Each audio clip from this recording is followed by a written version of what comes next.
At 3:14 a.m., I wake up. Every night. Same time. There is a photograph of me sleeping, taken from above, without my knowledge, from a camera hidden inside a smoke detector above my bed. My mouth is slightly open, one hand under the pillow. I look completely peaceful. I had no idea anyone was watching. That is the thing about a perfect trap. You never feel it close around you. You feel something else entirely. You feel safe. I was 29 when my landlord told me he wasn't renewing my lease. I had $870 in savings. I'd been freelancing as a graphic designer in Charlotte for 2 years, barely covering rent and groceries. Nothing left over. There had never been anything left over. He gave me 30 days. To rent another apartment, I needed first month, last month, security deposit. Minimum $3,600. I did the math 100 times. It never changed. So I started looking at Airbnbs. Under $50 a night. Scrolling through rooms in strangers' houses in towns I'd never heard of. That's when I found it. Private guest suite in Asheville. Entire floor. 38 night. Long-term discount available. The host was Daniel Kessler, retired school teacher, 50-something, clean-shaven, kind smile. 47 reviews, all 5 stars. I read every review, twice. 4 of them used the exact same phrase. 4 different women. Word for word, completely safe. I thought it was a coincidence. I thought, what a kind thing to say. I booked it that night. I didn't realize until much later. Those words weren't a coincidence. They were a label. The way you'd mark a trap that's been set and is ready. The house was a 2-story Craftsman on a quiet street in Asheville. Oak trees, wrap-around porch. It looked like a postcard. It looked like the kind of place where nothing bad ever happened. The key was in a lockbox by the side entrance.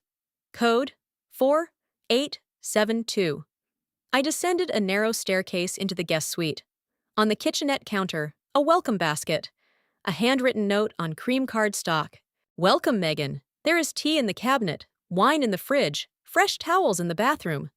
I'm upstairs if you need anything. Daniel! I almost cried. In the middle of the worst month of my life, a stranger had left me something warm. That was the last good night's sleep I ever got in that house. On the second morning, a note appeared under my door. Good morning, Megan. I noticed your car was still here at 11 p.m. The neighborhood can be disorienting at night. Please let me know if you'd like company for dinner. Daniel? He had noticed my car at 11 p.m. I told myself he was just attentive. Teachers notice things. But I didn't ask the question I should have asked. Why was he checking? On the third night, I came home and my laptop had moved. I always keep it on the right side of the desk. It was on the left.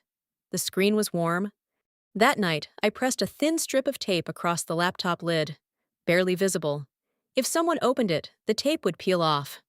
The next morning, the tape was on the desk, not on the laptop, placed neatly beside the keyboard. Someone had opened it, read it, closed it, and left the tape where I would see it. I still don't know if that was careless or a warning. On the 5th night, brushing my teeth, I noticed the smoke detector.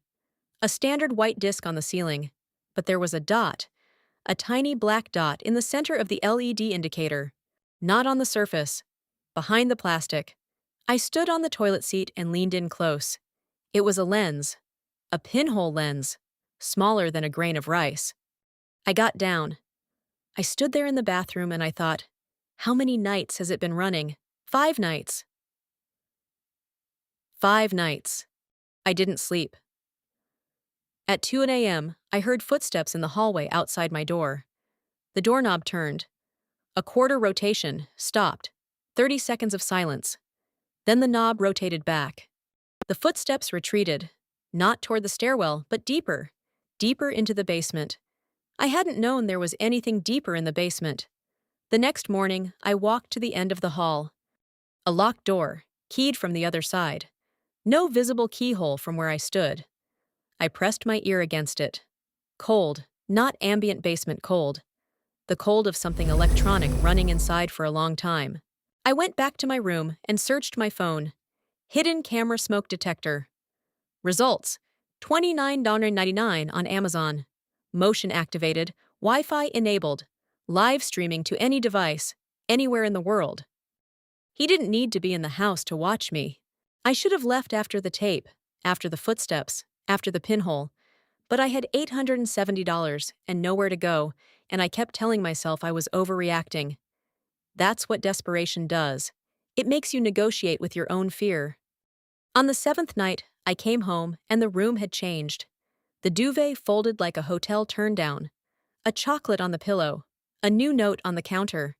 "You look tired this morning, Megan. I made dinner. It's in the fridge. Please eat. You're too thin." Daniel. I hadn't seen Daniel in 2 days.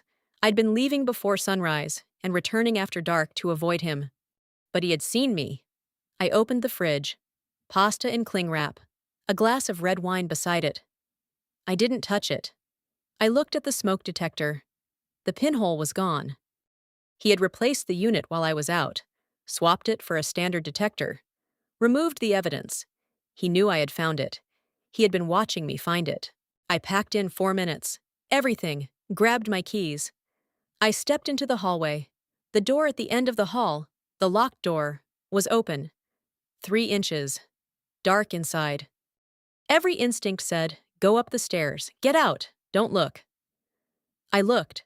Small room, no windows, a mattress on the floor, a desk, a laptop, open, screen glowing.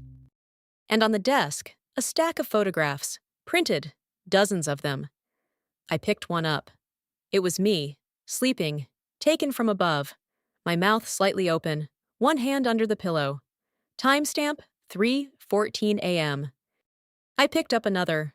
Me at my desk, face lit by my laptop screen. Another. Me in the bathroom, stepping out of the shower. 7 nights, every night, documented. I looked at the laptop screen. A live feed, my guest suite, my empty bed. And beside it, a second window, a second feed, a different room, a different bed. Another woman, lying still. I don't know if she was asleep. I don't know what city she was in. My hip hit the desk. The photographs scattered across the floor. And I heard footsteps on the stairs. Slow, measured, coming down. "Going somewhere?" Daniel's voice, calm, warm. The same voice that had written me welcome notes and left chocolate on my pillow. I was in a room with no windows and no second exit. He was between me and the stairs.